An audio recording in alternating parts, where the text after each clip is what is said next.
Bismillahirrahmanirrahim. Assalamualaikum warahmatullahi wabarakatuh. Innal hamdalillah nahmaduhu wa nasta'inuhu wa nastaghfiruh wa na'udzu billahi min syururi anfusina wa min sayyiati a'malina. May yahdihillahu fala mudhillalah wa may yudlilhu fala hadiyalah. Asyhadu an la ilaha illallah wahdahu la syarikalah wa asyhadu anna Muhammadan abduhu wa rasuluh. Rabbi shrah li sadri wa yassir li amri wahlul 'uqdatam min lisani yafqahu qawli. Allahumma rfa'na bil ilmi wat tuqa. Allahumma rfa'na bil ilmi wat tuqa. Allahumma rfa'na bil ilmi wat tuqa. Wa la haula wa la quwwata illa billahil aliyyil azim. Alhamdulillah, Masya Allah, senang sekali kembali saya bisa silaturahim dengan teman-teman sekalian. Mudah-mudahan silaturahim kita ini senantiasa membawa ridho dan berkah dari Allah Subhanahu wa Ta'ala. Dan mudah-mudahan seperti apa kita dikumpulkan dalam silaturahim ini, maka seperti ini pula Allah kumpulkan kita kelak di surganya. Amin ya Allah. Sebelumnya saya mohon maaf, 2 minggu yang lalu saya tidak bisa hadir dalam kajian kita, kajian fikih wanita. Namun insya Allah banyak hikmah yang akan kita dapat di 2 minggu yang lalu. Ya, terima kasih atas doa teman-teman buat saya dan juga buat keluarga saya. Subhanallah, sangat terasa sekali doa-doa dari teman-teman sekalian. Insya Allah hari ini kita akan sama-sama belajar melanjutkan kajian fikih wanita kita, ya. Kajian fikih kita ini insya Allah tinggal bab puasa dan bab haji, ya, haji dan umroh. Kita lihat, kalau dilihat secara syariat, ternyata puasa ini hanya secara hukum, ya, hanya ada puasa wajib dan puasa sunnah. Hanya 2 hukum. Ya, tapi saya pernah dengar, mungkin teman-teman di antara teman-teman saya pernah dengar ada puasa yang diharamkan. Puasa yang diharamkan itu apa? Puasa yang diharamkan itu puasa yang punten-punten, nadar, yang nadarnya itu untuk sesuatu keburukan atau untuk sesuatu kemaksiatan, ya. Tapi ya itu jarang sekali. Berbuat maksiat saja sudah maksiat, masa dia sudah buat maksiat dia langsung puasa gitu ya, seperti itu. Nah, satu puasa wajib, yang keduanya adalah puasa sunnah. Nah, puasa wajib ini terbagi menjadi 3 ya. Ada puasa Ramadan, kemudian puasa kifarat, lalu yang selanjutnya puasa nadar. Itu semuanya wajib dilaksanakan. Ya, Ramadan kita sudah tahu kapan waktunya. Kemudian kifarat atau kafarat itu ada puasanya, itu kaitannya dengan sumpah ataupun kaitannya dengan denda-denda yang lain, ya. Kemudian juga ada puasa nadar. Puasa nadar itu ketika seseorang berjanji, ya, kepada Allah, berjanji kepada Allah. Misalnya yang sering terjadi adalah nadar ini ketika seorang orang tua, ya, orang tua yang bernadar, kalau anak saya lulus ujian, kalau anak saya masuk universitas ini gitu kan, kalau suami saya keterima kerja di sini, kalau saya ini, kalau saya itu, maka saya akan puasa sekian hari. Nah, itu wajib dilaksanakan. Wajib dilaksanakan dan kewajibannya sama seperti wajibnya puasa Ramadan. Ya, wajibnya sama seperti puasa Ramadan. Artinya ketika dia sedang berpuasa di hari itu, dia tidak boleh membatalkan puasanya kecuali ada uzur. Kalau nggak ada uzur tidak boleh. Uzurnya ya sakit misalnya gitu ya. Kalau sakit atau misalnya di perjalanan yang jauh, tiba-tiba dia sedang puasa, tiba-tiba dia harus melakukan perjalanan yang jauh yang memang memberatkan untuk dia untuk berpuasa, maka itu diperbolehkan untuk berbuka saat dia sedang melaksanakan puasa nadar. Tapi kalau tidak ada uzur, lalu dia sedang berpuasa, maka dia tidak boleh membatalkan puasanya itu. Ya, pun Seandainya hukum-hukum membatalkan puasa dalam puasa Ramadan itu berlaku juga dalam puasa nadar ataupun puasa sunnah. Nah, kalau puasa sunnah, teman-teman, banyak sekali puasa sunnah. Masya Allah, tabarakallah, wala uzaki 'alallahi ahada. Saya sangat mengetahui bahwa teman-teman ini, Masya Allah, puasa sunnahnya saja sangat rajin ya, dari mulai Senin Kemis, dari mulai Ayyamul Bid, kemudian ada juga yang Saum Daud, ada juga yang Sitatu Ayyam Minas Syawal, 6 hari di bulan Syawal, ada puasa Tasu'a, Asyura, ada juga puasa Arafah ya, Masya Allah, banyak sekali. Nah, apalagi puasa wajibnya tentunya ya. Nah, kembali lagi ingin saya ingatkan, jangan terlalu bangga dengan puasa sunnah yang kita lakukan, lalu kita melalaikan puasa wajib. Ya, melalaikan puasa wajib artinya menyepelekan puasa wajib. Terlalu membanggakan, oh ini puasa sunnah ini pahalanya ini, puasa sunnah itu pahalanya ini. Padahal puasa wajib tentunya akan lebih besar pahalanya dibanding dengan puasa sunnah ya. Sebelum saya melanjutkan tentang puasa, ingin saya sampaikan seperti apa ya sejarahnya atau asal usulnya, mula-mulanya puasa disyariatkan di dalam agama kita ya, kepada umat Rasulullah Shallallahu Alaihi Wasallam. Teman-teman, kalau kita lihat sebelumnya, teman-teman boleh dibuka di 183 ayat surat Al-Baqarah ayat 183 ya. Itu surat Al-Baqarah ini dari 183 sampai 188 itu semuanya ayat-ayat tentang Ramadan. Kita lihat dulu 183 ya. Surat Al-Baqarah ayat 183. Ya, 183 Umi. Iya. Wahai orang-orang yang beriman, diwajibkan atas kamu berpuasa sebagaimana diwajibkan atas orang-orang sebelum kamu agar kamu bertakwa. Ya.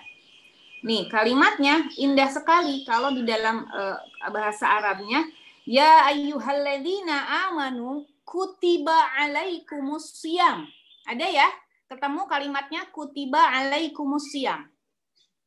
Arti dari kutiba, tadi Mbak Id mengatakan, wahai orang-orang yang beriman, diwajibkan. Nah, kalimat diwajibkan di dalam bahasa Arab ini bisa kutiba, bisa aujaba atau wujiba, bisa furido. Ada 3. Kutiba, furido, aujaba atau wujiba. Itu 3 itu artinya sama, diwajibkan. Namun yang indah, di dalam perintah saum, Allah tidak mengatakan ya ayyuhalladzina amanu furido alaikumussyam atau ya ayyuhalladzina amanu aujaba atau wujiba alaikumussyam. Tapi Allah mengatakan, memerintahkan kita ketika berpuasa, apa kata Allah? Ya ayyuhalladzina amanu kutiba alaikumussyam. Subhanallah. Kenapa Allah memerintahkan dengan kalimat kutiba, tidak kalimat furido atau wujiba atau aujaba? Ternyata rahasia dari kalimat kutiba ini, beberapa ulama menyampaikan ketika Allah memerintahkan satu kewajiban dengan kalimat kutiba, ini artinya perintah ini merupakan satu perintah yang berat untuk umat Rasulullah Shallallahu Alaihi Wasallam, ya subhanallah. Yang kedua, beratnya itu kenapa? Beratnya itu dilaksanakan jarang sekali orang yang lulus sesuai yang diinginkan oleh Allah, ya. Jadi banyak sekali ketika berpuasa, puasanya itu tidak seperti yang Allah inginkan.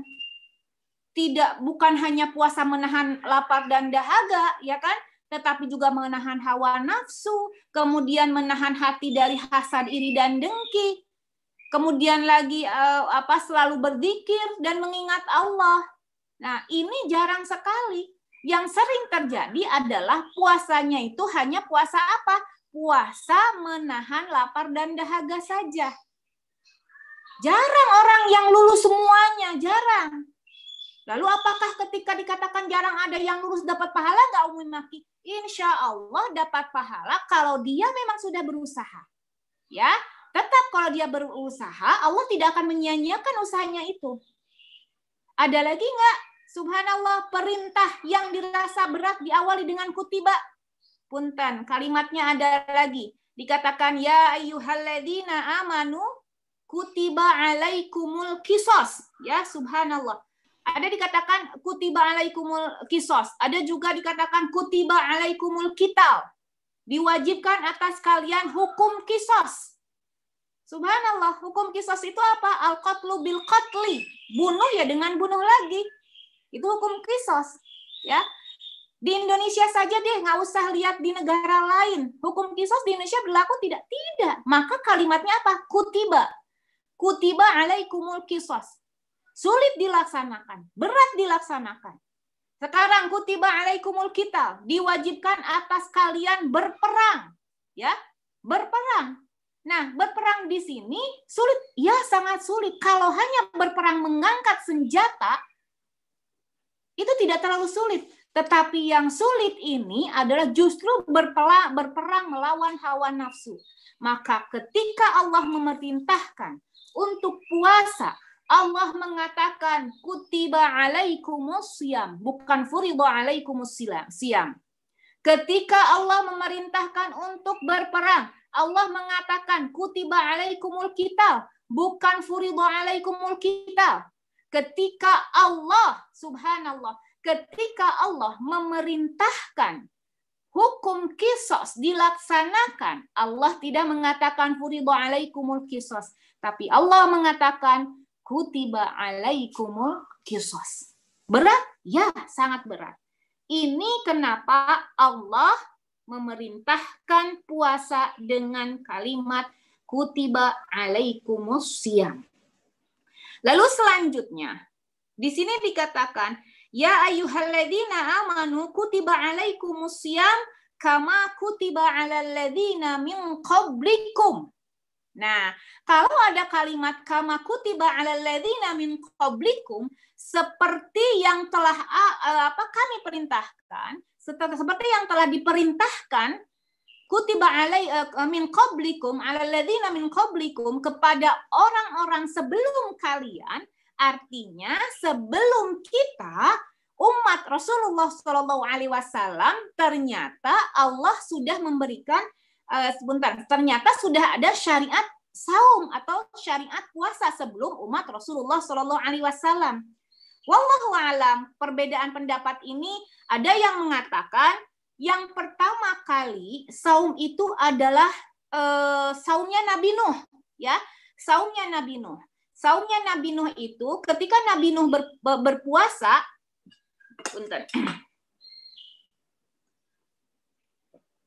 Nabi Nuh berpuasa saat itu sebagai rasa syukur, ya, sebagai rasa syukur Nabi Nuh atas apa? Atas terbebasnya dari banjir, ya, banjir bah, ya. Ingat ya teman-teman kisah Nabi Nuh, begitu beliau mendaratkan perahunya, beliau bersyukur dan bukti syukurnya itu dengan cara apa? Dengan cara saum, dengan cara berpuasa, ya. Itu disyariatkan. Beberapa ulama mengatakan yang pertama kali, wallahu alam, yang pertama kali beberapa ulama mengatakan adalah Nabi Nuh. Lalu setelah itu, setelah Nabi Nuh, nabi-nabi yang lain mereka berpuasa. Hanya saja yang ditemui di dalam riwayat setelah Nabi Nuh itu yang ditemui, ya, bukan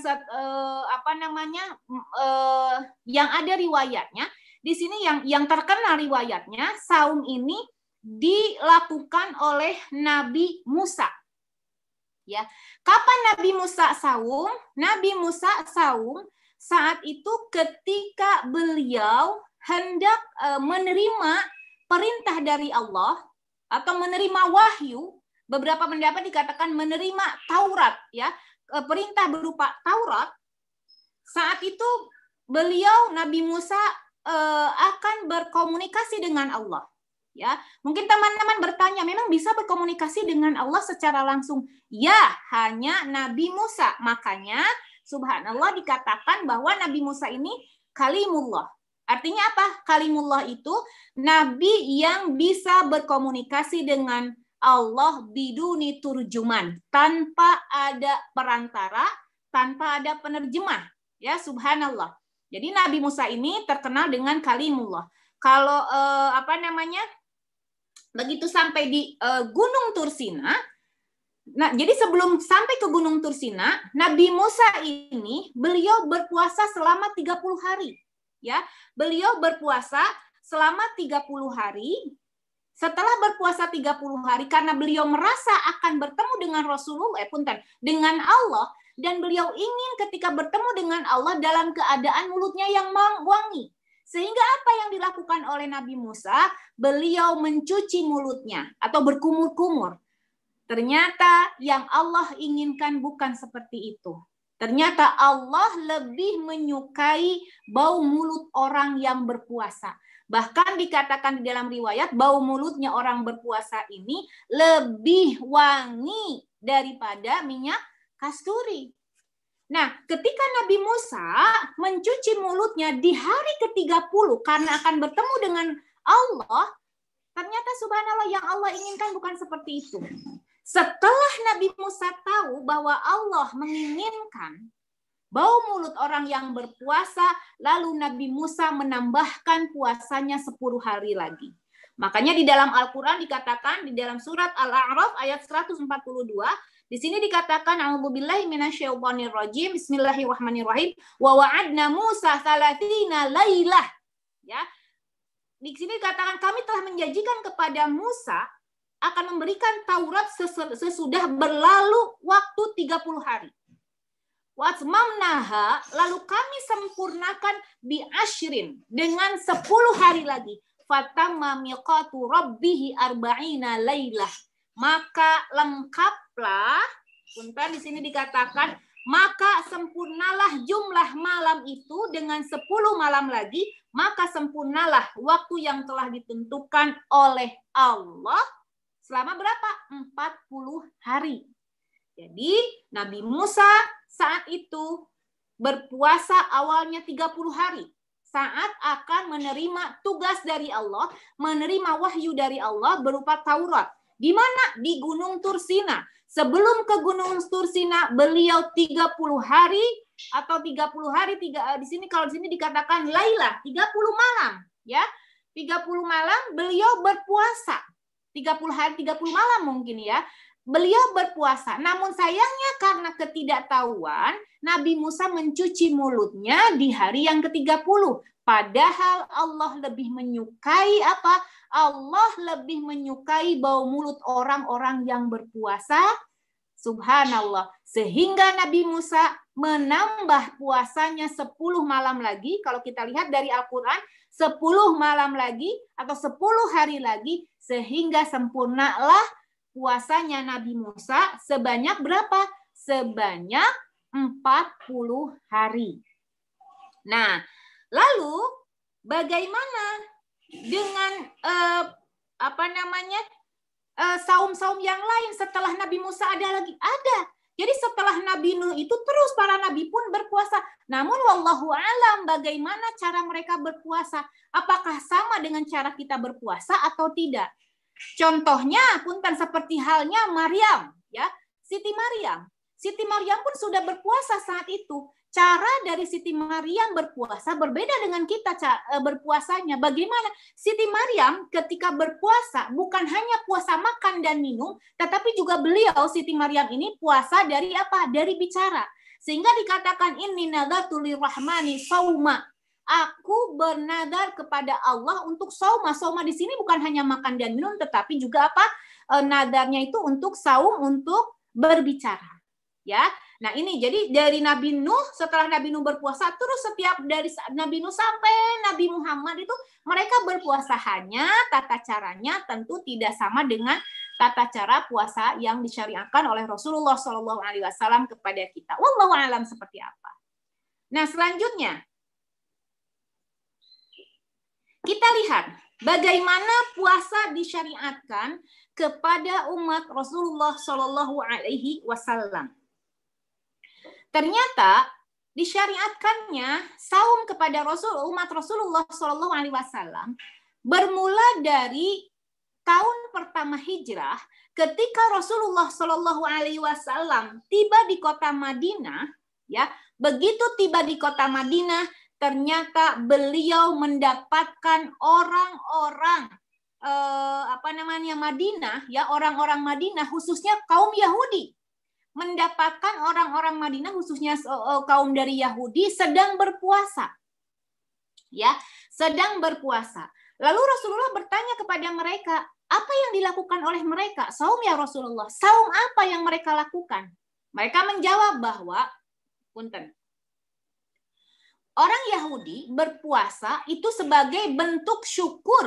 Sebagai bentuk syukur apa? Bentuk syukur mereka karena apa? Karena Musa terbebas dari Firaun, punten, dari kejaran Firaun. Nah, ini terjadi di bulan Muharram. Terjadi di bulan Muharram.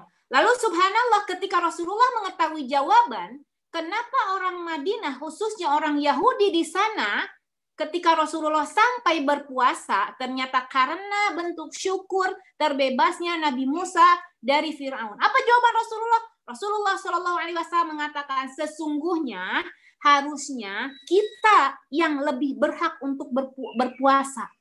Kita, ya, yang lebih berhak untuk bersyukur atas apa? Atas terbebasnya Musa dari kejaran Firaun. Kenapa? Karena dikatakan bahwa Nabi Musa ini adalah nabi pembawa tauhid, dan juga kata Rasulullah SAW, Musa ini adalah saudaraku. Jadi harusnya kita sebagai orang Muslim yang berpuasa sebagai bentuk syukur apa? Terbebasnya Musa dari Firaun. Nah, saat itu orang-orang Yahudi saumnya itu di tanggal 10 Muharram. Nah, untuk menghilangkan tasyabbuh, untuk menghilangkan sifat menyerupai, maka Rasulullah memerintahkan di tahun berikutnya, artinya di tahun kedua Hijriah. Di tahun kedua Hijriah, saumnya itu karena kan bulan Muharram, 10 Muharram di awal hijrah, di awal hijrah itu artinya 1 Hijriah. Di awal hijrah mereka sudah puasa di 10 Muharram. Nah, berikutnya Rasulullah memerintahkan kepada sahabat-sahabatnya untuk saum di bulan Muharram itu supaya tidak menyerupai dengan orang Yahudi, maka bukan hanya di tanggal 10, tapi tanggal 9 dan 10. Ya, supaya beda saumnya dengan saum Yahudi. Maka di tahun kedua Hijriah, saumlah tanggal 9, 10 Muharram. Oh, kalau gitu gimana kalau ternyata saya tanggal 9 Muharram saya ada halangan nggak bisa saum, boleh nggak 10 Muharram saja? Sebaiknya kalau tidak bisa 9 maka 10, 11. Untuk apa? Untuk mukhalaf, ya, atau untuk apa? Membedakan antara saumnya Yahudi, seperti itu. Nah, setelah 10 Muharram itu, di tahun yang sama, di tahun yang sama juga, Rasulullah Shallallahu Alaihi Wasallam memerintahkan umat muslimin untuk apa? Untuk saum di bulan Ramadan juga. Ternyata di tahun yang sama memerintahkan saum Ramadan. Ada berapa pendapat? Dikatakan setelah tahun ketiga Hijriah. Ada yang mengatakan di tahun kedua juga, tapi ada juga yang mengatakan di tahun ketiga Hijriah, ya, Rasulullah baru memerintahkan di puasa bulan Ramadan. Nah, puasa bulan Ramadan ini pun ternyata ada tahapannya. Perintahnya itu ada tahapannya. Tidak langsung seperti sekarang, seperti yang kita lakukan. Seperti halnya sholat. Teman-teman ingat, sewaktu sholat, Allah memerintahkan umat Muhammad berapa kali waktu sholat? 50 waktu sholat, ya kan? Nah, bertahap turun. Nah, sekarang sama halnya dengan umat Rasulullah, ketika diperintahkan untuk saum di bulan Ramadan, itu pun bertahap. Tahapannya ada 3 tahapan. Yang pertama dikatakan saum alal khiyar. Ya, tahapan yang pertama dikatakan saum alal khiyar. Saum alal khiyar ini adalah pilihan, ya, pilihan boleh saum, boleh tidak, ya. Bagaimana kok boleh saum, boleh tidak? Jadi gini, boleh saum kalau gini, boleh tidak saum kalau dia mampu, ya, membayar kifarat. Kalau nggak mampu membayar kifarat, maka dia apa? Dia harus saum. Nah, di tahun itu ketika diperintahkan, disyariatkan saum alal khiyar, boleh saum boleh tidak, ternyata subhanallah ini menjadikan adanya perbedaan status sosial. Jadi sangat jelas perbedaan dari status sosial. Sehingga ini satu saat pernah ada di antara sahabat Rasulullah SAW saat itu mengadakan walimah, ya, walimah di bulan Ramadan. Begitu mengadakan walimah di bulan Ramadan, subhanallah, orang-orang yang datang ke walimah itu ternyata hanya orang-orang yang kaya, orang-orang yang mampu apa? Yang mampu membayar kifarat, membayar dengan uang, ya. Setelah diketahui seperti itu, ternyata subhanallah sahibul walimah ini, walimah itu kan ini loh, pesta ya walimah itu. Walimah itu kan identiknya dengan makan-makan. Maka yang datang hanya orang-orang kaya yang mampu membayar. Nah, ternyata karena tidak banyak yang datang, di dalam riwayat dikatakan, wallahu alam, di dalam riwayat mengatakan, karena banyak yang tidak datang, akhirnya apa? Akhirnya orang miskin pun diundang. Sahibul walimah ini mengatakan, so kalian datang ke walimah saya, nggak apa-apa, nanti kifaratnya saya yang bayar. Nah, itu terjadi di awal-awal disyariatkannya puasa dalam tahap alal khiyar. Begitu disyariatkan alal khiyar, terus itu selama bulan Ramadan itu kelihatan banget adanya, kamu puasa nggak? Jadi gini loh, begitu dilihat, kamu puasa nggak? Saya puasa karena saya nggak punya uang untuk membayar kifarat. Jadi yang makan itu kelihatan banget, mereka yang tidak puasa itu kelihatan banget bahwa menandakan dirinya orang yang kaya. Jadi terlihat perbedaan status sosial. Nah, dari situlah Rasulullah SAW meminta kepada Allah untuk mengganti, kalau bahasa kita, mengganti konsep saumnya orang Muslim ini. Nah, maka datanglah di tahapan kedua. Di tahapan kedua, pokoknya siapapun ya yang tidak punya udzur maka harus berpuasa. Diambil dari kalimat dari firman Allah Subhanahu wa taala, "Faman syahida minkumus syahra falyasumhu."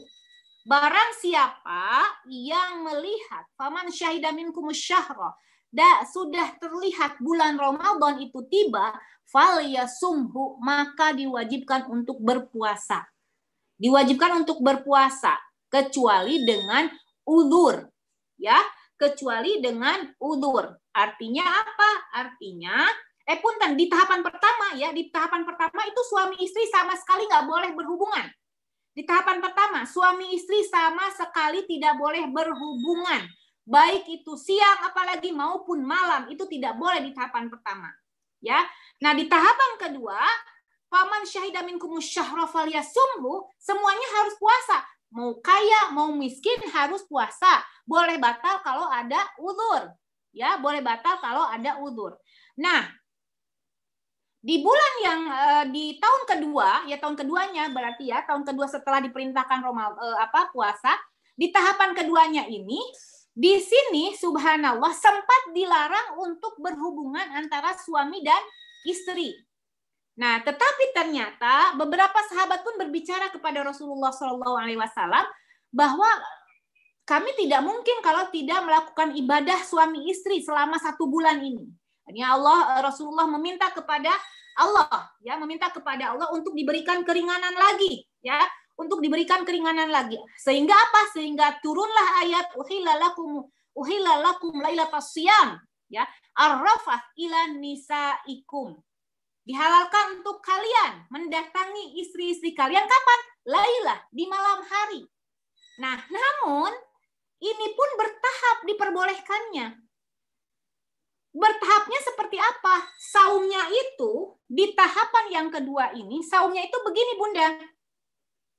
Jadi pokoknya malam barang siapa yang misalnya nih, maghrib kan udah masuk malam. Kalau habis maghrib, ya, habis maghrib terus buka, terus tidur, habis bangun tidur itu sudah mulai puasa. Misalnya gini, ibu ketiduran nih, habis buka puasa, ya, habis buka puasa, habis maghrib makan nih, habis makan misalnya sholat isya, habis sholat isya sebelum taraweh, misalnya ibu ketiduran, bangun-bangun misalnya 8:30.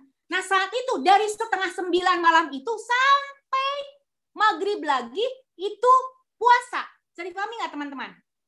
Itu di tahap yang kedua. Walaupun ibu misalnya bangunnya jam ketiduran baru takjil misalnya ada sahabat yang baru takjil, begitu takjil blok ketiduran, begitu bangun sebentar, dari situlah misalnya taruhlah maghrib jam 6, takjil, begitu takjil ketiduran, nunutan gitu ya, nunutan ketiduran. Nah bangun 6:30, dari 6:30 itulah dia harus puasa sampai maghrib berikutnya.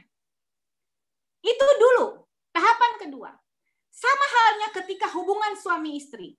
Jadi kalau misalnya punten suami istri, ketika misalnya istrinya di rumah, suaminya ke masjid, ya, begitu pulang suami ke rumah didapati istri sedang tidur, maka suami sudah tidak bisa lagi menggaulinya. Kenapa? Karena begitu istri bangun berarti istri sudah puasa. Jadi pahami nggak teman-teman? Itu di tahapan kedua. Di tahapan kedua tuh seperti itu. Jadi gini, bulan Ramadan, buka puasa maghrib. Ada yang ketiduran, bangun jam 8:30 malam. Dari 8:30 itu sampai maghrib besok itu puasa. Boleh lagi buka puasa maghrib.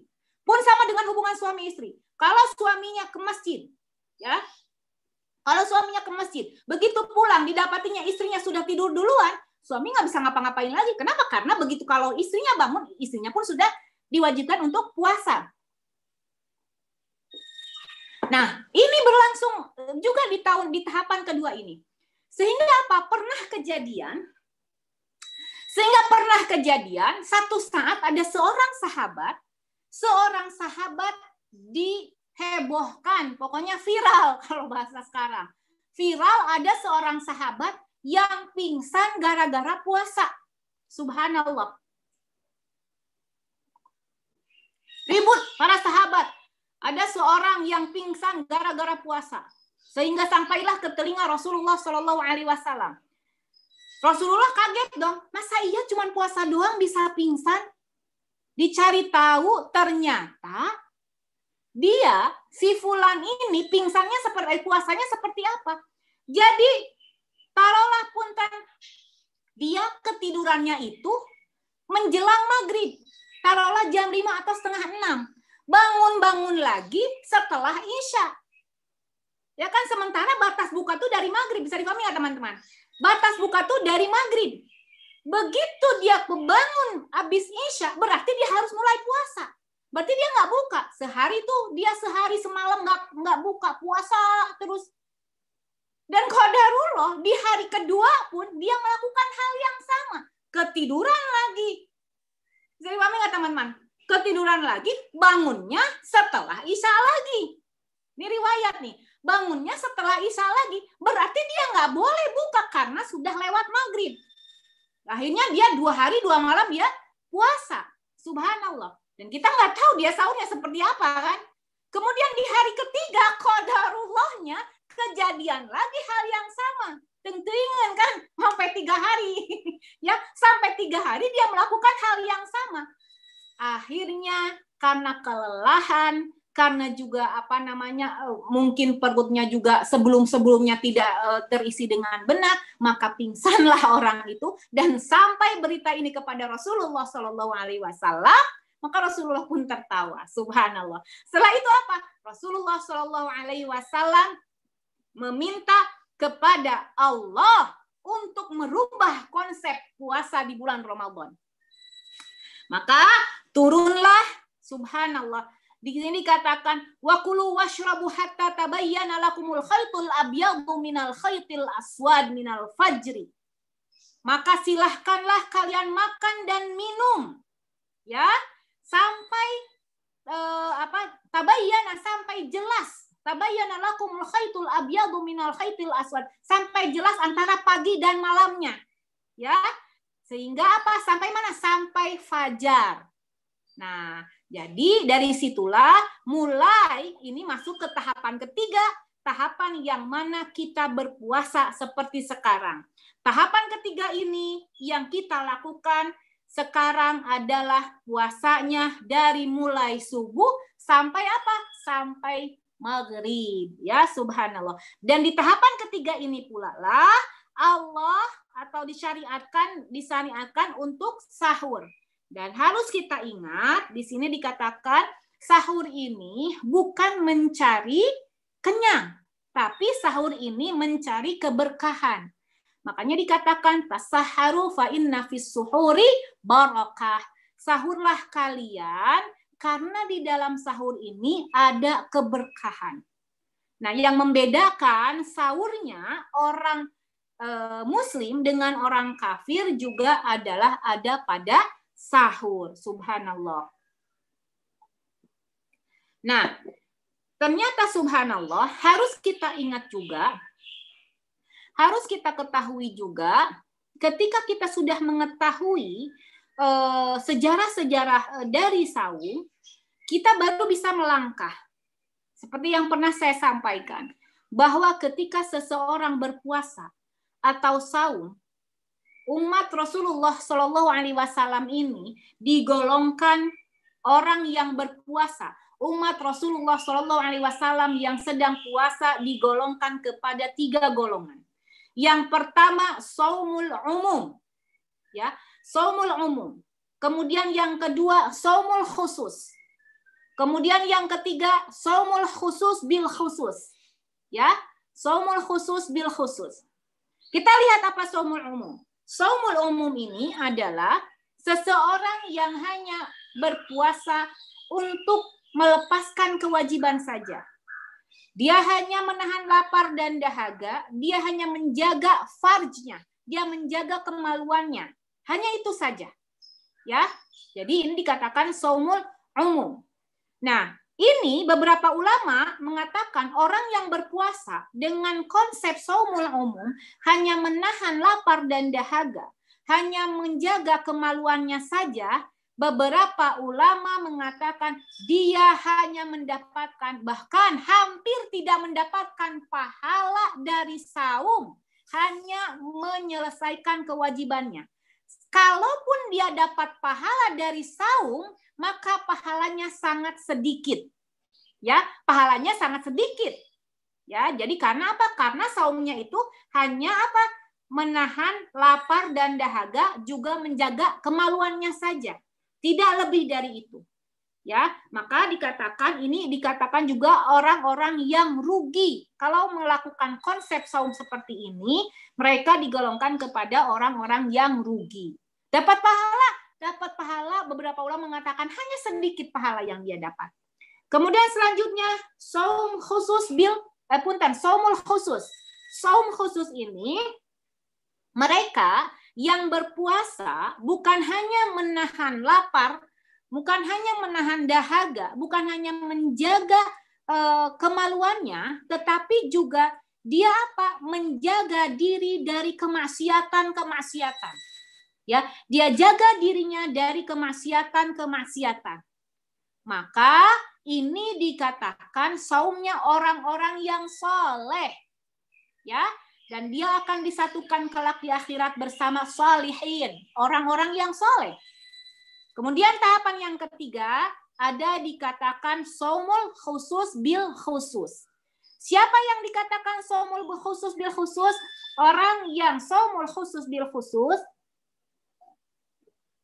adalah mereka yang saum bukan hanya menahan lapar dan dahaga atau menjaga kemaluan, bukan hanya tidak melakukan kemaksiatan, tetapi dia juga selalu mengaitkan hatinya kepada Allah penuh keikhlasan, selalu berzikir kepada Allah, lalu juga selalu melaksanakan sunnah-sunnah yang telah Allah berikan kepada dia. Maka dia akan dikatakan saum yang khusus bil khusus ini saumnya para nabi, dan saumnya siddiqin, juga saumnya muqarrabin. Siapa para nabi? Al-Anbiya kita tahu semua. Kemudian siddiqin, orang-orang yang jujur. Muqarrabin, orang-orang yang dekat dengan Allah. Maka kelak orang yang melakukan saum seperti ini, dia akan disatukan bersama orang-orang siddiqin, al-anbiya, dan muqarrabin. Orang-orang yang dekat dengan Allah. Ya. Nah, kita lihat bagaimana caranya supaya kita bisa, punten sebelumnya, mungkin teman-teman, aduh ini kan masih jauh Ramadan ya, masih jauh, kenapa sih kita harus bahas puasa? Subhanallah, ini kekeliruan kita. Kalau mau puasa, baru kita bahas puasa, belajar puasa. Kalau mau umroh, baru kita manasik. Ini kekeliruan kita. Makanya kalau kita belajar juga, kalau SKS mau sistem kebut semalam gitu kan, capek nggak? Capek, ya. Dan nggak dapat feel-nya tuh, nggak dapat kenikmatannya tuh, nggak dapat. Nah makanya ada baiknya sebelum masuk bulan Ramadan, kita sudah belajar ilmu dari puasa, dimulai dari sejarahnya, dimulai dari tahapan-tahapannya, ya, dimulai dari tadi golongan orang yang berpuasa itu seperti apa saja. Nah, untuk mendapatkan shaumul khusus bil khusus, sehingga kita kelak disatukan bersama anbiya, bersama muqarrabin, bersama siddiqin, bagaimana caranya? Subhanallah. Ternyata kita lihat apa yang dilakukan oleh Rasulullah Sallallahu Alaihi Wasallam. Rasulullah Sallallahu Alaihi Wasallam ternyata subhanallah, beliau sangat merindukan Ramadan sehingga lisan beliau tidak pernah seumur hidup beliau, tidak pernah lisan beliau lepas dari doa untuk dipertemukan dengan Ramadan, atau tidak pernah lepas dari kalimat Ramadan. Subhanallah. 6 bulan sebelum masuk Ramadan, Rasulullah Shallallahu Alaihi Wasallam selalu berdoa kepada Allah dengan kalimatnya, ya Allah sampaikanlah aku ke bulan Ramadan. Itu kapan? 6 bulan sebelum masuk Ramadan. Dan 6 bulan setelah Ramadan, subhanallah, dari setelah Ramadan, berarti dari Syawal, ke 6 bulan ke depan, Rasulullah selalu berdoa kepada Allah, ya Allah, terimalah amal-amalanku di bulan Ramadan. Itu terus selama 6 bulan. Jadi setelah selesai Ramadan, dari Syawal sampai 6 bulan ke depan, beliau meminta kepada Allah, ya Allah, terimalah amal-amalanku di bulan Ramadan. Tidak cukup hanya itu. Setelah 6 bulan Ramadan, sebelum 6 bulan Ramadan, beliau Rasulullah SAW meminta kepada Allah, ya Allah, sampaikanlah kami kepada bulan Ramadan. Apa kabarnya kita?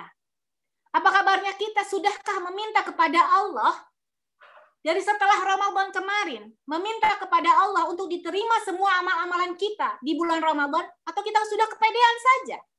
Kita kepedean kan? Kita kepedean, oh Ramadan saya sudah selesai, bahkan saya puasa Syawal saja saya sudah selesai. Ya, kita terlalu pede. Padahal Rasulullah 6 bulan setelah Ramadan, beliau tidak pernah lepas berdoa kepada Allah, ya Allah terimalah amal-amalanku di bulan Ramadan. Siapa kita? Rasulullah saja meminta amal-amalan di bulan Ramadan yang diterima selama kapan? Selama 6 bulan loh.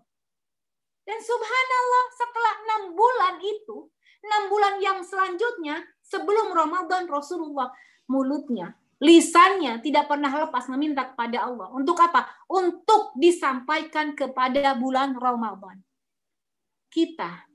Sudahkah kita meminta kepada Allah agar amal-amalan kita di bulan Ramadan diterima? Sudahkah kita meminta kepada Allah untuk dipertemukan dengan bulan Ramadan selanjutnya? Karena kita tidak tahu apakah bulan Ramadan ke depan, di tahun yang akan datang, kita akan bertemu. Makanya ada kalimatnya dengan mengatakan, faman syahida minkumus syahra falyasumhu. Barang siapa yang menyaksikan, faman syahida minkumus syahra, barang siapa yang menyaksikan bulan Ramadan. Kenapa kalimatnya faman syahida? Barang siapa yang menyaksikan, karena ada di antara kita yang tidak menyaksikan bulan Ramadan yang akan datang. Ada nggak di antara teman-teman kita, saudara kita, tetangga kita, Ramadan kemarin masih ada. Tapi sekarang udah nggak ada dan dia nggak akan ketemu lagi dengan Ramadan yang akan datang. Ada nggak? Ada. Makanya kalimatnya apa? Faman syahida minkum syahra. Siapa saja yang menyaksikan bulan Ramadan, karena ada di antara kita yang tidak menyaksikan bulan Ramadan.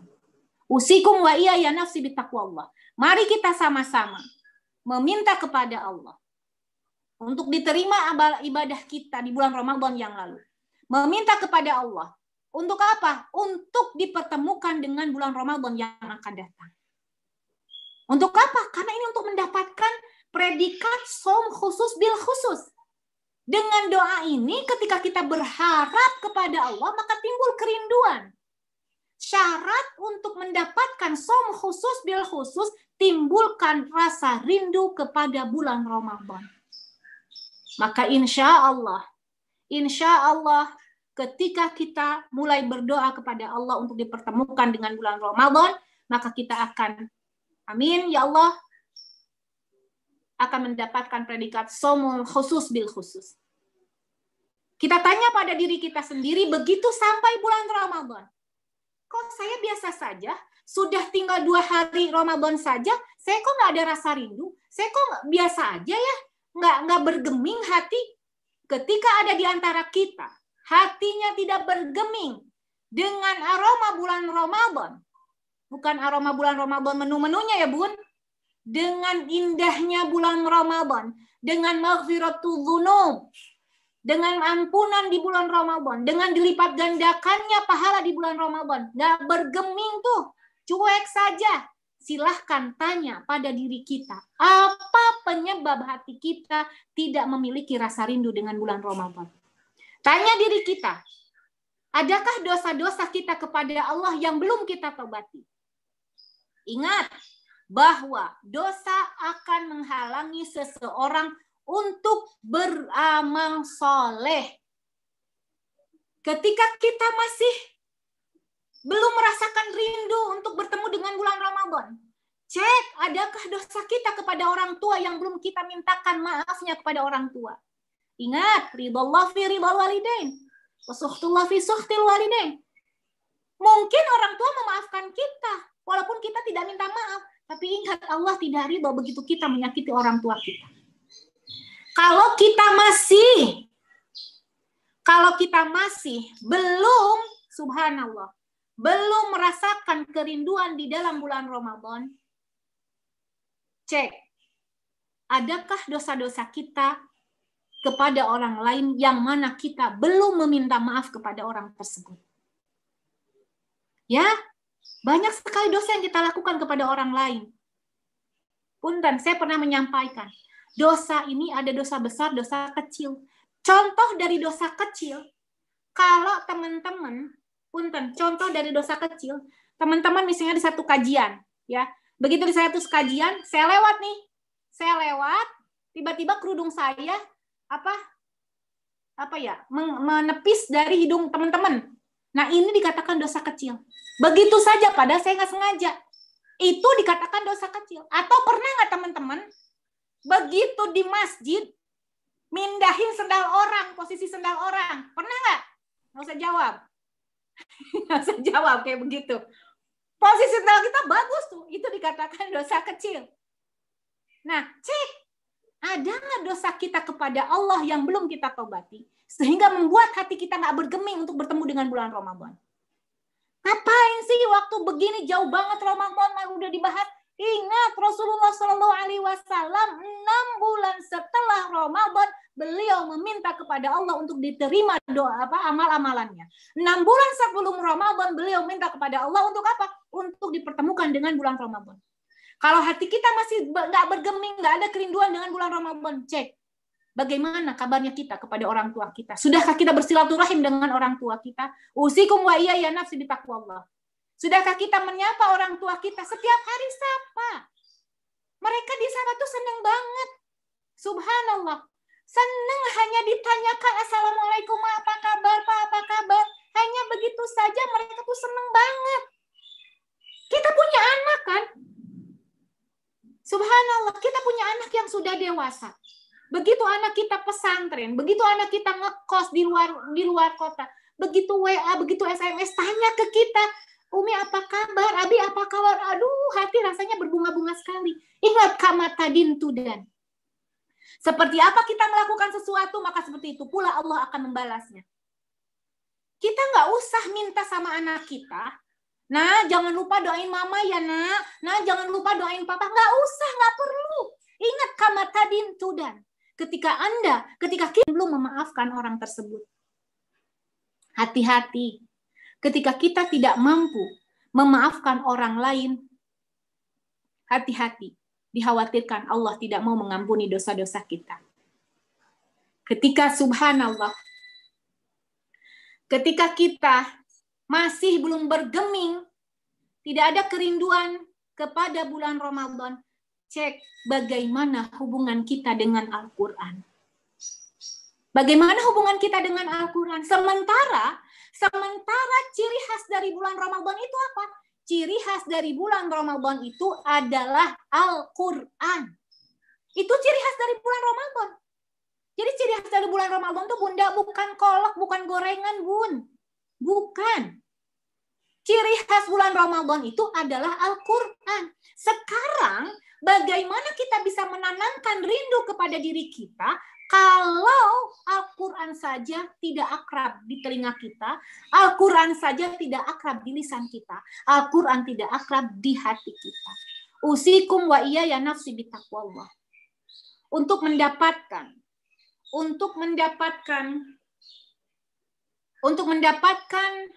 predikat saumul khusus bil khusus, maka mari kita sama-sama saling mengingatkan, meminta kepada Allah untuk diterima amal-amalan Ramadan di bulan yang lalu. Meminta kepada Allah juga untuk disampaikan kepada bulan Ramadan. Lalu kita bersihkan, kita bertobat kepada Allah. Taubatan nasuha atas dosa-dosa yang telah kita lakukan kepada Allah. Kita datangi orang tua kita mohon ampun kepada orang tua kita atas dosa-dosa yang telah kita lakukan. Kita datangi orang-orang yang pernah kita sakiti, kita minta maaf kepada mereka. Lalu buka hati kita, buka pintu maaf kita ketika kita merasa tersakiti oleh orang lain. Sehingga ternyata kalau kita ketahui, siapapun yang mampu memaafkan orang yang telah menyakiti dia, maka Rasulullah SAW mengatakan dia adalah merupakan ahli surga yang masih hidup. Ya, Bunda, kalau ingin menjadi ahli surga yang masih hidup, maka silahkan dawamkan setiap malam sebelum tidur. Minta sama Allah. Berdoa kepada Allah atau ucapkan ikrar kita kepada Allah dengan kalimatnya apa? Allahumma inni qad afawtu man zalamani. Ya Allah, Allahumma inni, ya Allah, sesungguhnya aku qad afawtu, aku telah memaafkan orang-orang yang telah menzalimi aku. Itu setiap malam sebelum tidur. Ya, karena ini ada di dalam riwayatnya. Nanti kesempatan satu saat kita akan membahas bagaimana insya Allah kalau ada kesempatan membahas bagaimana keutamaan memaafkan, keutamaan meminta maaf. Allahumma inni qad afawtu man zalamani. Ya Allah, aku sesungguhnya telah memaafkan orang-orang yang telah menzalimi aku. Tanpa terkecuali. Jangan pakai kecuali, Bun. Ya Allah, aku telah memaafkan orang-orang yang melukai aku kecuali fulana, itu nggak bisa. Semuanya, ya kalau ingin dikategorikan sebagai ahlul jannah yang masih hidup, maka silahkan, ya buka pintu maaf, ya buka pintu maaf untuk orang-orang yang telah menyakiti kita. Wallahu a'lam. Mungkin untuk kesempatan saat ini hanya baru sampai di sana. Nanti insya Allah di kesempatan yang akan datang akan disampaikan hal-hal yang lain tentang saum. Mangga silah. Umi, Masya Allah. Jadi ini juga sih introspeksi. Mungkin sih nggak sampai sedekat itu juga. Maksudnya kan tadi Umi bilang kan kalau hati kita nggak bergeming atau kayak ngerasa Ramadan masih lama. Kalau Nabi aja bahkan 6 bulan sebelumnya udah yang benar-benar minta sama Allah. Mungkin kita belum kayak gitu, Umi. Maksudnya masih banyak banget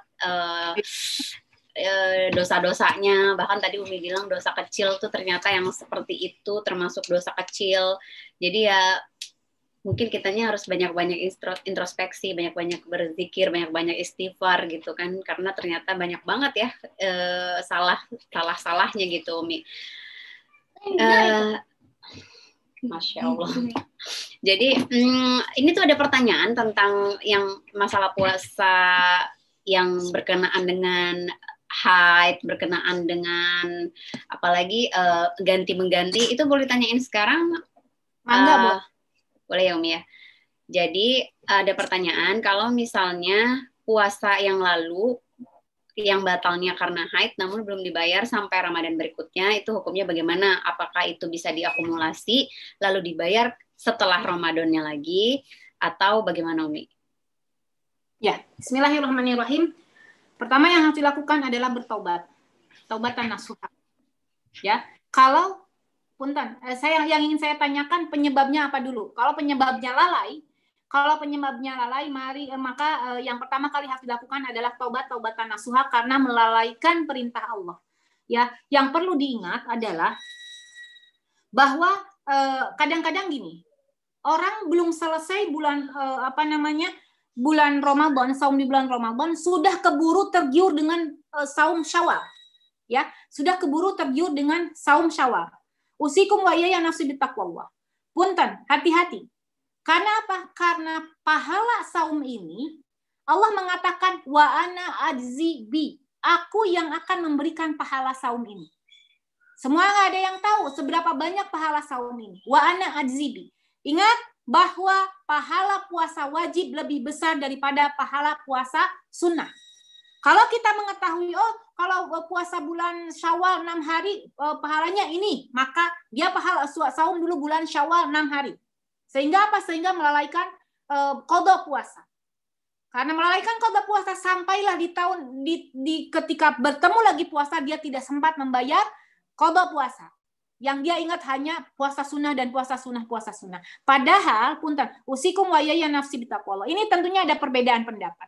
Ada yang berpendapat juga, bolehlah sawal dulu, karena sawal mah cuma 1 bulan. Ya, kalau bayar qada mah beberapa bulan yang ke depan juga masih bisa. Iya, kalau kita punya umur. Kalau nggak punya umur, begitu kita hanya bayar saum puasa sawal, kan hanya saum puasa saum sawal saja, lalu kita wafat, bagaimana dengan hutang puasa wajib kita? Ya, ini punten.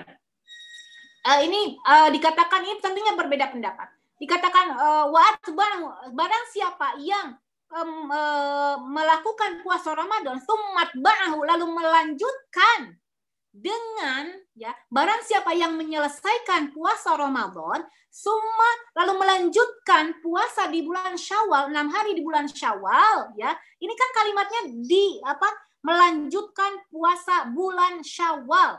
Artinya kalau melanjutkan di sini artinya apa? Melanjutkan berarti menyambung. Nah, bagaimana kalau saya sudah nih, ternyata saya lalai, nggak puasa?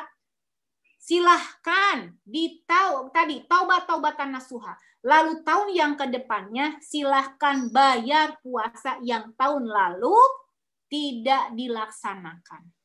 Ada juga yang berpendapat membayar kifarat. Wallahu a'lam, hanya yang lebih banyak berpendapat tidak usah membayar kifarat. Yang penting taubatan nasuha dan membayar puasa yang tahun lalu ditinggalkan. Taubatan nasuha artinya dia tidak melakukan tahun kedepannya lalai lagi. Seperti itu. Cukup seperti itu. Wallahu a'lam. Ya, siap Umi.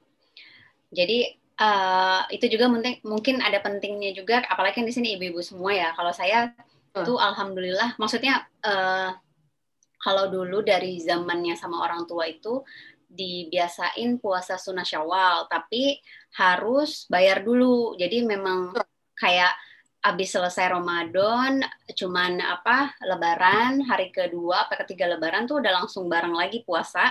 Ya. Tapi yang bapak puasa Syawal, yang mama gitu sama yang kitanya jadi puasa bayar. Setelah itu baru kita langsung puasa Syawalnya. Karena kan sebenarnya kalau dirapel sih insya Allah sebenarnya dapat, tapi ya itu sebenarnya perbedaan pendapat. Cuman maksudnya kadang-kadang itu ada baiknya juga kita jadi orang tua yang membiasakan hal-hal kayak gitu ya Umi ya. Maksudnya kayak, nah ini habis ini kita ini dulu ya, kita bayar dulu ya, karena kan kita mengganti yang wajib dulu baru melaksanakan yang sunnah gitu kan. Betul. Jadi ya ini maksudnya ini ada baiknya kayak kita belajar kayak gini, biar nanti kita juga yang ibu-ibu di sini kan insya Allah masih muda-muda, anaknya masih kecil-kecil, baru belajar puasa dan lain-lain. Ngomong-ngomong, kok Umi nggak kelihatan di sini layarnya Umi? Masa? Terus ada spotlight nggak Kak Cika? Oh ini dia Umi, saya spotlight dulu ya. Gimana? Sinyalnya bagus nggak? Udah. Nggak, tadi soalnya nggak kelihatan Uminya. Kalau nggak kelihatan Umi itu kayak nggak ini. Kayak nggak ngomong. Nah, terus ada lagi yang bertanya nih, Umi, bagaimana kalau misalnya keramas di bulan puasa? Emang nggak boleh ya, Umi? Boleh. Oh, boleh. Bahkan hukumnya, bahkan diperbolehkan nih, nanti kita bahas, tapi nggak apa-apa saya sekilas sampaikan. Ketika seseorang di tengah hari nih, kepanasan nih, tiba-tiba masuk toilet langsung diguyur, itu boleh untuk menyegarkan badan, itu boleh, sangat boleh dikeramas. Kalau nggak boleh dikeramas, atau sebulan kita nggak keramas, bau naon coba. Iya. Jadi pentingnya tuh melakukan apa-apa itu memang berdasarkan ilmu ya, Umi ya. Jadi maksudnya kan soalnya itu tuh sering sih, saya juga sering dengar kayak nggak boleh loh kalau lagi puasa itu nanti bisa batal gitu-gitu kan. Tapi kan kalau cuman kita berdasarkan kata orang kan ya jadinya apa gitu, mendingan kita coba cari tahu kayak gini, kalau ketemu guru kita tanyain gimana hukumnya, kalau misalnya itu nggak ada masalah, itu bahkan kan menjaga kebersihan sebagian dari iman juga gitu ya, jadi kita tetap harus bersih pas bulan puasa, jangan kulehe ya Umi ya, masa puasa-puasa kayak langsung kayak kumaha gitunya. Kasih lihat kepada orang-orang yang tidak berpuasa, kepada yang non muslim, bahwa walaupun kita puasa tetap segar bugar gitu. Iya, nanti orang karunya pisahnya puasa teh menikulah gitu kumaha eta teh. Terus lagi bagaimana membayar kode puasa orang tua yang telah meninggal dunia? Apakah kita perlu membayar atau tidak? Ya. Bismillahirrahmanirrahim. Beberapa pendapat mengatakan ahli warisnya kalau mengetahui hutang dari puasa orang tuanya, ahli warisnya yang membayarkan. Ya, apakah dengan fidyah? Dengan fidyah itu kalau alasan tidak berpuasanya itu karena sakit yang memang tidak disembuhkan lagi, maka dibayarnya dengan fidyah, seperti itu. Kalau ternyata lalai, punten ya, kalau ternyata orang tuanya nggak bayar puasa itu karena lalai gitu, ya ahli warisnya yang membayarkan. Itu pendapat ulama. Wallahu a'lam. Oh, jadi yang udah meninggal kalau kita tahu kita bayarkan, bisa dengan berpuasa, bisa juga dengan membayar fidyah. Fidyah itu kalau alasan puasa dia meninggalkan puasanya itu karena sakit, karena udzur, karena sakit yang nggak mungkin disembuhkan.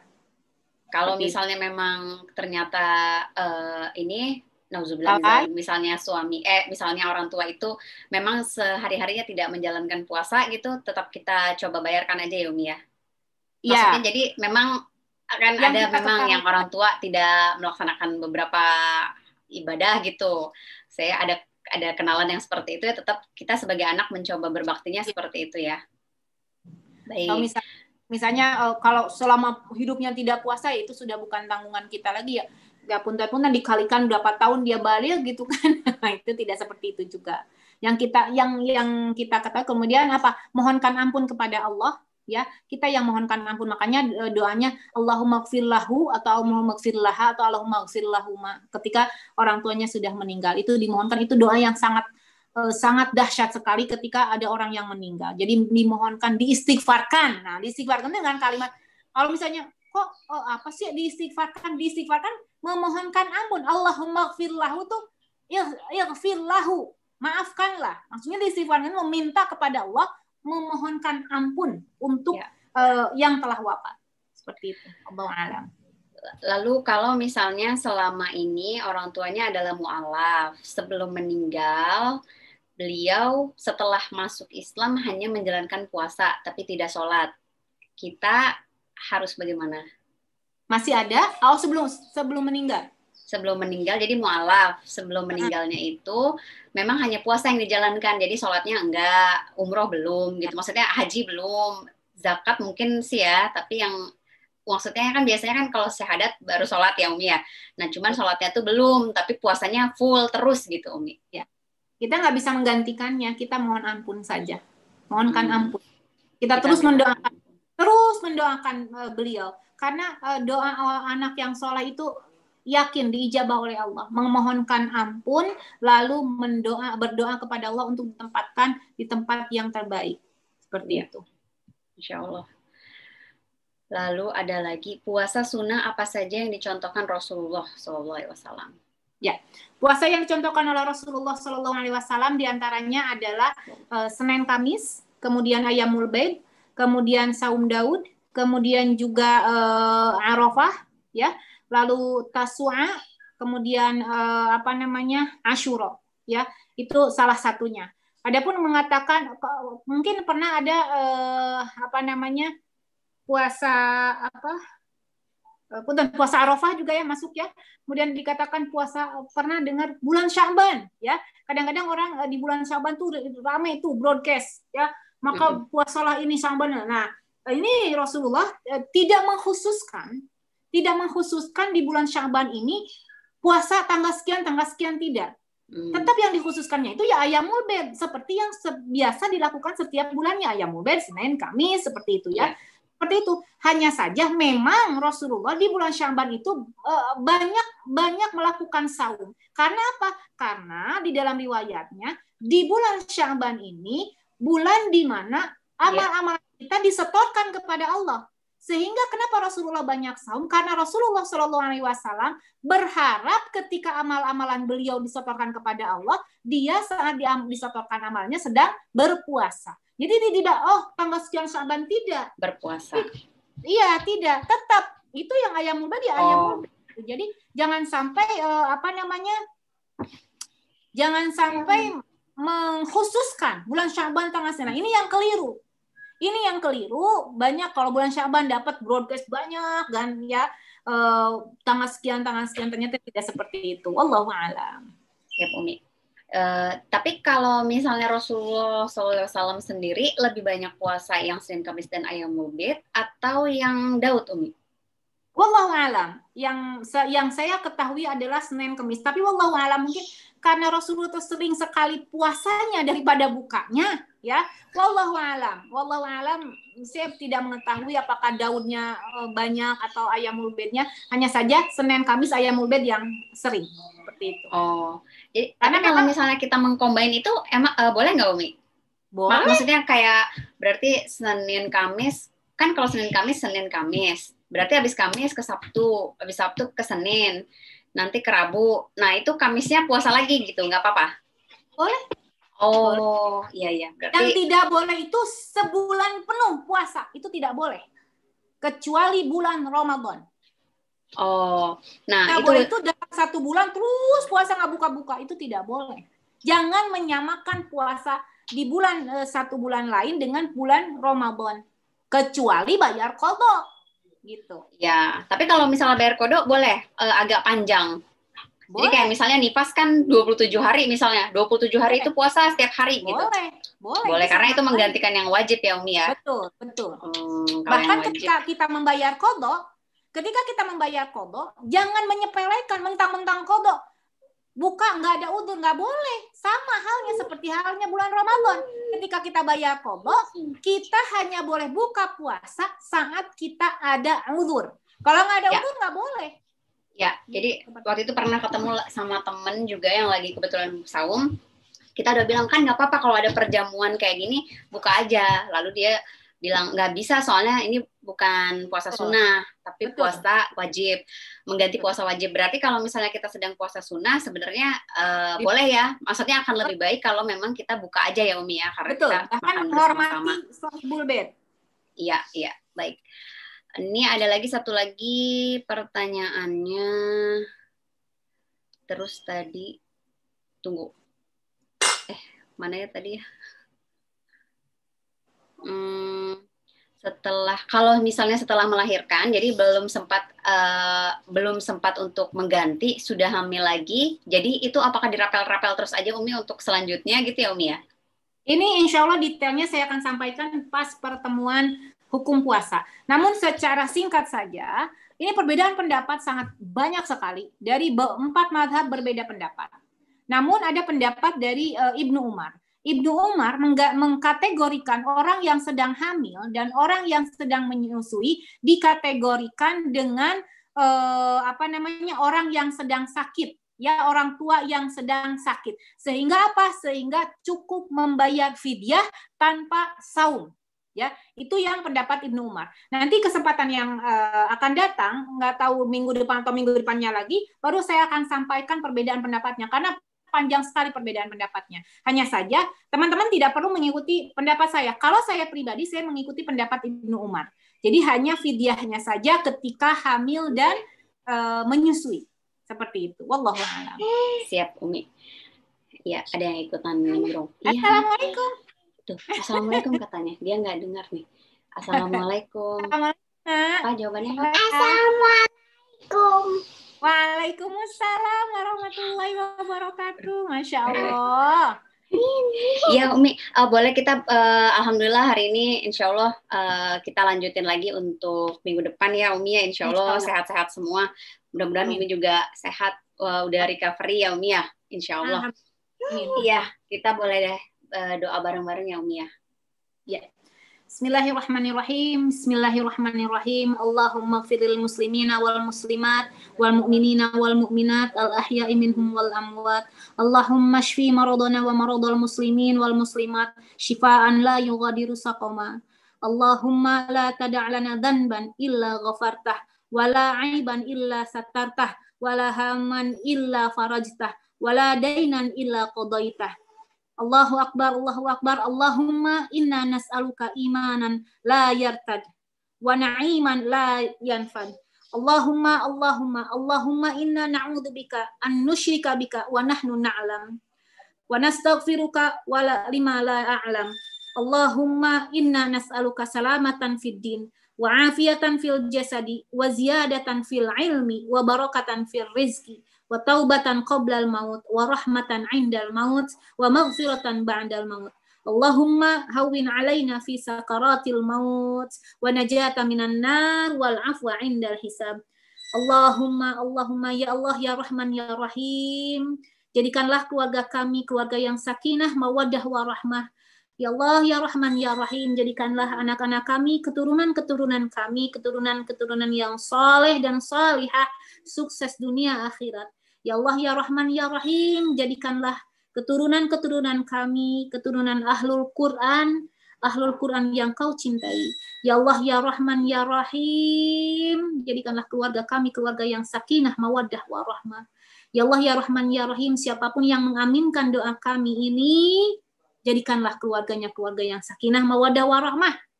Ya Allah ya Rahman ya Rahim, yang siapapun yang mengaminkan doa kami ini, jadikanlah keturunannya keturunan yang sukses dunia akhirat. Ya Allah ya Rahman ya Rahim, siapapun yang mengaminkan doa kami ini, satukanlah mereka semua dengan orang-orang yang dicintai di jannah-Mu ya Allah ya Rahman ya Rahim. Tempatkanlah mereka kelak di surga Firdaus-Mu sehingga bertemu dengan Rasulullah sallallahu alaihi wasallam dan melihat wajah-Mu yang indah. Akhiru da'watuna Rabbana hablana min azwajina wa dhurriyyatina qurrata a'yun waj'alna lil muttaqina imama. Rabbana atina fid dunya hasanah wa fil akhirati hasanah wa qina adzabannar walhamdulillahi rabbil alamin.